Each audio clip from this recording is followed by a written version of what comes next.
जय श्री कृष्णा, जय श्री राम, हर हर महादेव, जय जय शिव शंभू। कैसे आप सभी लोग हैं? उम्मीद होगा कि सब लोग अच्छे होंगे, स्वस्थ होंगे, मस्त होंगे।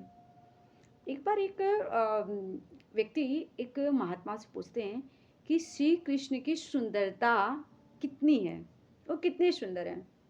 तो महात्मा ने बड़े मुस्कुराते हुए कहा कि उनकी सुंदरता अब ऐसी है कि 1000 करोड़ सूर्य यदि एक साथ उदित हों तो बस उनके मुख का आभा का तेज ही उतना है।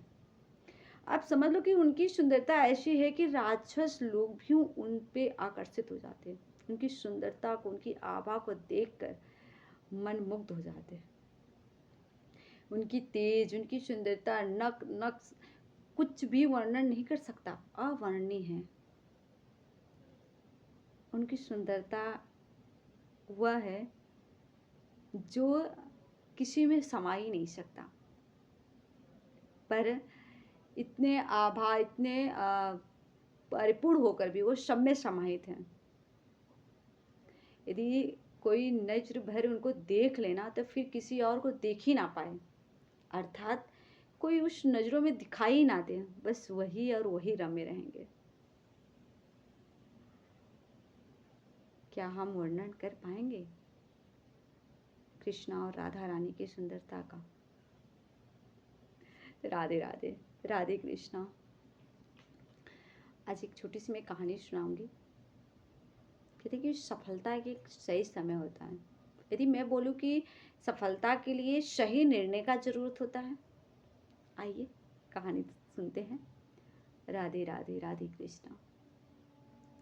एक बार एक किसान के घर उसके कुछ रिश्तेदार उससे मिलने के लिए आते हैं, पर कुछ समय ऐसा था कि किसान घर पे नहीं था, अपने खेत पे था, कार्य कर रहा था।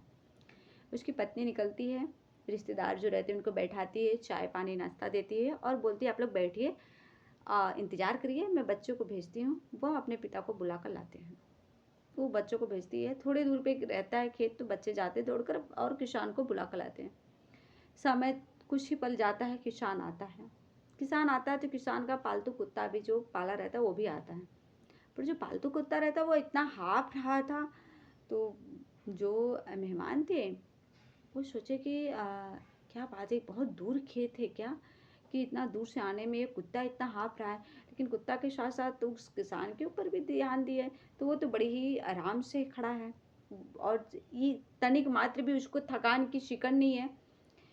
जब उसकी मतलब उनको समझ में नहीं आता तो अंततः वो पूछता है, वो जो गेस्ट आते हैं वो पूछते हैं कि किसान से, क्या खेत तुम्हारा बहुत दूर है क्या? किसान बोलता नहीं, खेत तो मेरा पास ही में है, पर आप लोग ऐसा क्यों पूछ रहे हैं? तो कहा कि मैं इसलिए पूछ रहा हूँ कि तुम्हारा जो कुत्ता है वो इतना हाँफ रहा है, ऐसा थक चुका है, पर हाँ तुम्हारे माथे पे या तुम्हारे देखकर ऐसा बिल्कुल नहीं लग रहा कि तुम थके हुए हो। किसान हंसने लगता है, बोलता है कि कुत्ता अपने स्वभाव के कारण ही इतना थक गया है। जो मेहमान होते हैं वो बोलते हैं कि मतलब?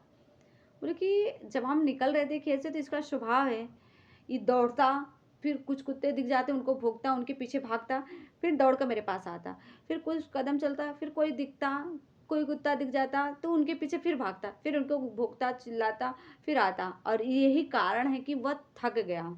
वो सीधे तो मेरे साथ आया नहीं, मैं तो सीधा सीधा घर आया खेत से, पर ये भाग दौड़ कर कूद फांद के दौड़ता हुआ भौंकता हुआ सबको तब आया, इस वजह से थक गया। गेस्ट बोलते हैं अच्छा। अर्थात इस कहानी से हमें क्या सीख मिलता है? कुछ लोग भी ऐसे ही होते हैं। हालांकि मेरा कहने का उद्देश्य ये नहीं कि कोई को हम कुछ गलत वर्ड बोले, बस मैं ये कहना चाह रही हूँ कि हम सभी भी ऐसे ही होते हैं कि हमें एक सही लक्ष्य हमारा रहता है, हम उसे ध्यान ना देकर उस लक्ष्य को कोई और ना पाले, उसे खींचने में, उसे चिल्लाने में, उसे नीचे गिराने में अपना समय जाया करते हैं। हम सही मार्ग पे आगे बढ़ें यह ना देखकर हम दूसरे को गिराने में, दूसरे को नीचे गिराने में, दूसरे को खींचने में, इधर उधर करने में हम अपना समय जाया कर देते हैं।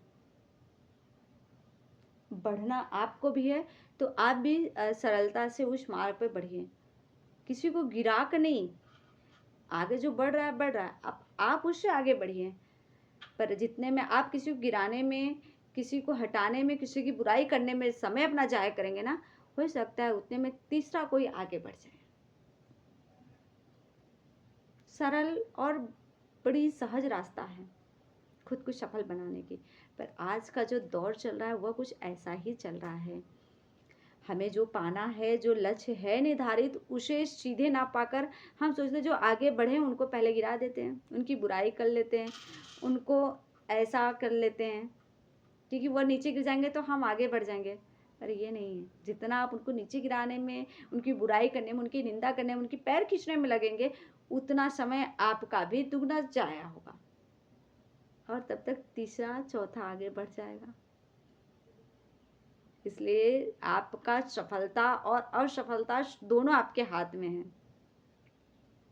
खुद पे फोकस करिए, दूसरे पे नहीं कि सामने वाला कितना तेज भाग रहा है। यह देखिए कि आप कितना गति में चल रहे हैं, क्योंकि आपकी गति आपको सफल देगी। सामने वाले की भागना ना देखिए, क्योंकि जितने देर में आप उसकी गति देखेंगे उतने देर में आप पीछे रह जाएंगे। बड़ी सरल और सूक्ष्म बातें हैं, पर समझना उतना ही कठिन है।